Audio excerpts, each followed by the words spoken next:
República de Colombia, 13 de diciembre de 2025. Hoy vamos a examinar el esqueleto administrativo del país, viendo cómo reglas que parecen, aburridas en el papel, en realidad definen desde cómo envejecemos hasta qué comemos. Totalmente.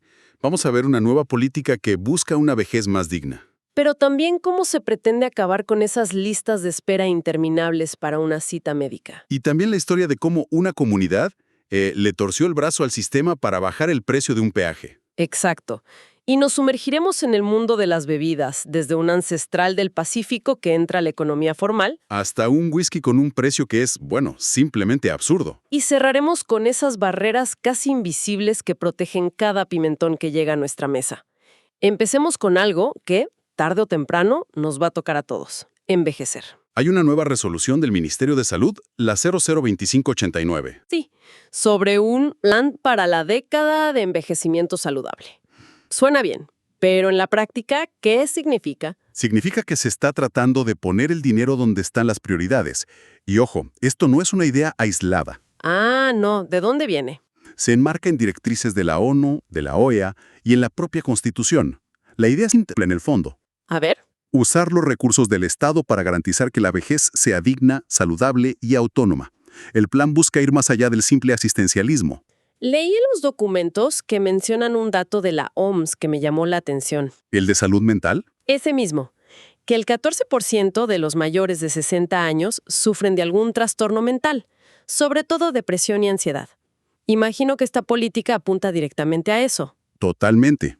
Y para hacerlo, el ministerio no está entregando un cheque en blanco, ¿eh? ¿A qué te refieres? Establece unas reglas de juego muy estrictas para que los municipios y las empresas sociales del Estado, las S, puedan acceder a esos fondos. ¿Cómo cuáles, por ejemplo? Por ejemplo, se enfoca en los municipios más pequeños, los de categoría 5 y 6, que son los que suelen tener menos capacidad financiera. ¿Y qué les piden a estos municipios? ¿Solo levantar la mano y ya? Ojalá fuera tan fácil.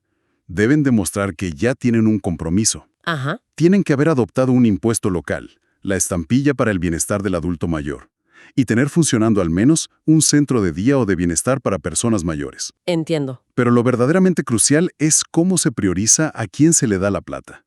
No todos los que cumplen los requisitos reciben los fondos. Ah, aquí es donde está el verdadero filtro. ¿Cómo deciden? Usan una tabla de ponderación, una especie de puntaje. ¿Y qué mide ese puntaje? Se le da prioridad a los municipios que tienen la mayor proporción de personas mayores en los grupos más vulnerables del CISBEN, los grupos A y B. Ya veo, se enfoca en la pobreza. No solo eso, también a los que tienen un alto porcentaje de población indígena mayor de 50 años o personas con discapacidad mayores de 55. Es una forma de dirigir la ayuda con una precisión casi quirúrgica. Exacto, hacia donde la necesidad es múltiple.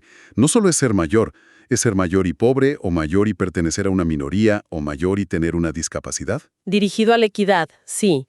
Pero suena increíblemente complejo. ¿No se corre el riesgo de que los municipios más pequeños, justamente los que más lo necesitan, no tengan la capacidad técnica para llenar todos los formularios? Ese es sin duda el gran desafío de la implementación. Una política puede estar perfectamente diseñada en el papel, pero si un municipio lejano no tiene el equipo técnico para armar el proyecto, pues la plata se queda en Bogotá. Es la tensión clásica entre el diseño central y la capacidad de ejecución en el territorio. Justo eso. Y es fascinante ver cómo se planifica la salud a nivel macro, para la vejez, pero esa planificación choca con la realidad del día a día de millones que no consiguen una cita.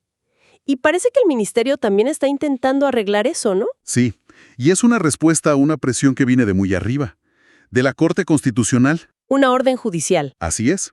En una sentencia histórica del 2008, la T-760 le ordenó al sistema de salud que garantizara el acceso oportuno.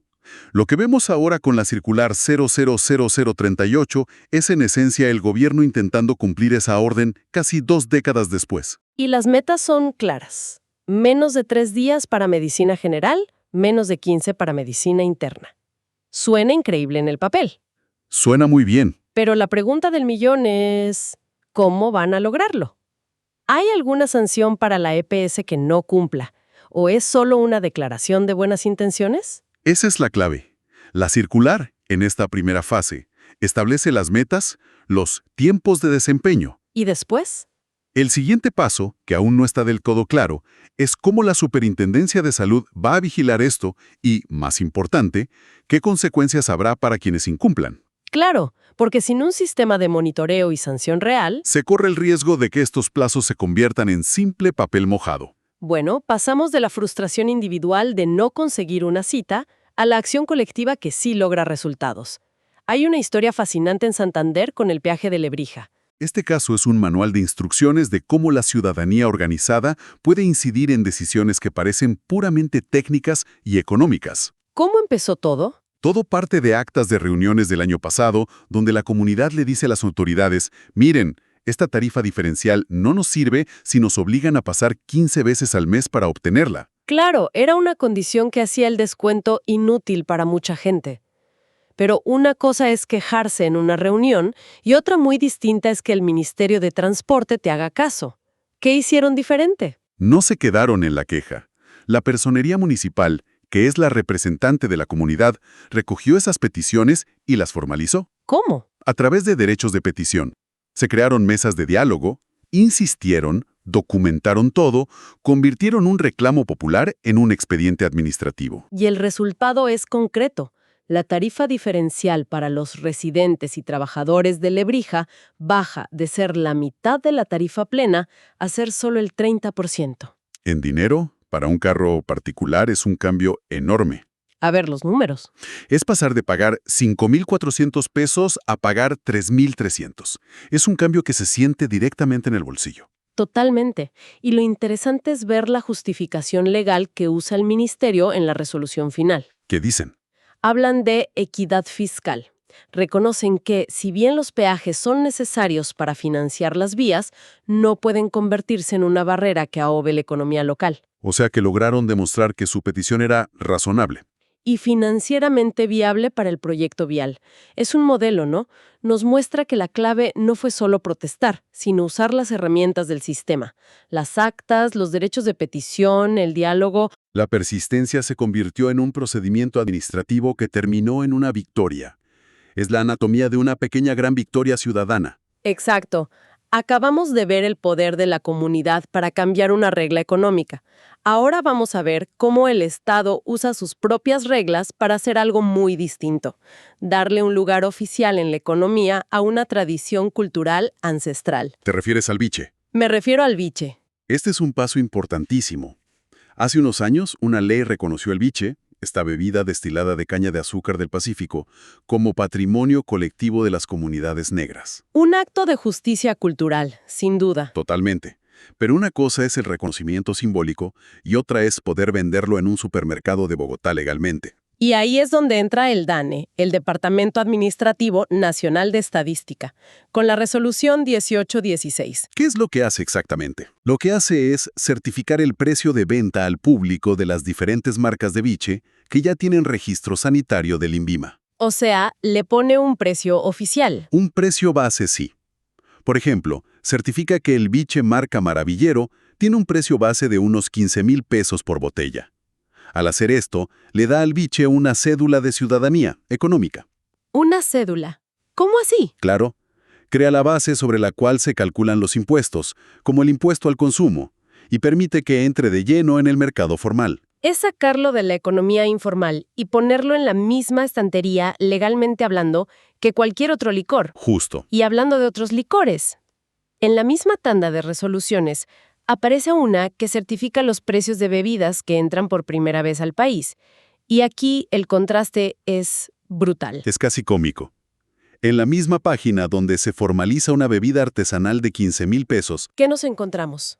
nos encontramos con un tequila Don Julio Añejo con un precio base certificado de casi 1,000,000 de pesos. Pero eso es solo el comienzo. Sí, porque luego aparece el protagonista. Un whisky. Un Macallan Highlands Single Malt Scotch Whisky Mexico Limited Edition. ¿Y el precio? Su precio de venta al público certificado por el DANE, sin impuestos, es de 18,395,840 pesos. Espera, escuché bien. 18 millones de pesos. 18 millones, sí. Eso es más que un carro usado. Por ese precio, espero que la botella venga con las llaves de un apartamento. Tiene que haber una razón por la que el DANE se ocupa de algo así. Y la hay. No puede ser simplemente para saber cuánto cuesta. ¿Qué hay detrás de esto? La razón es puramente fiscal. La ley que regula el impuesto a los licores tiene un componente ad valorem. ¿Qué es eso? Es un porcentaje del precio de venta, para que las secretarías de Hacienda de los departamentos puedan cobrar ese impuesto de manera justa y estandarizada, necesitan un precio base oficial. Y el DANE es el encargado de fijar ese precio. Exacto. Al DANE no le importa si el precio es justo o loco, simplemente lo certifica para que el Estado pueda recaudar lo que le corresponde. Ya sea sobre una botella de biche de 15,000 pesos o sobre el whisky del multimillonario. Justamente. Es la maquinaria tributaria funcionando de manera impersonal. Ambas resoluciones, aunque parezcan de mundos distintos, cumplen la misma función. Bueno, y para cerrar pasamos de lo visiblemente caro a lo invisiblemente crucial, la seguridad agrícola. Un tema fundamental. Hay unas resoluciones del Instituto Colombiano Agropecuario, el ICA, que parecen súper técnicas sobre la importación de semillas.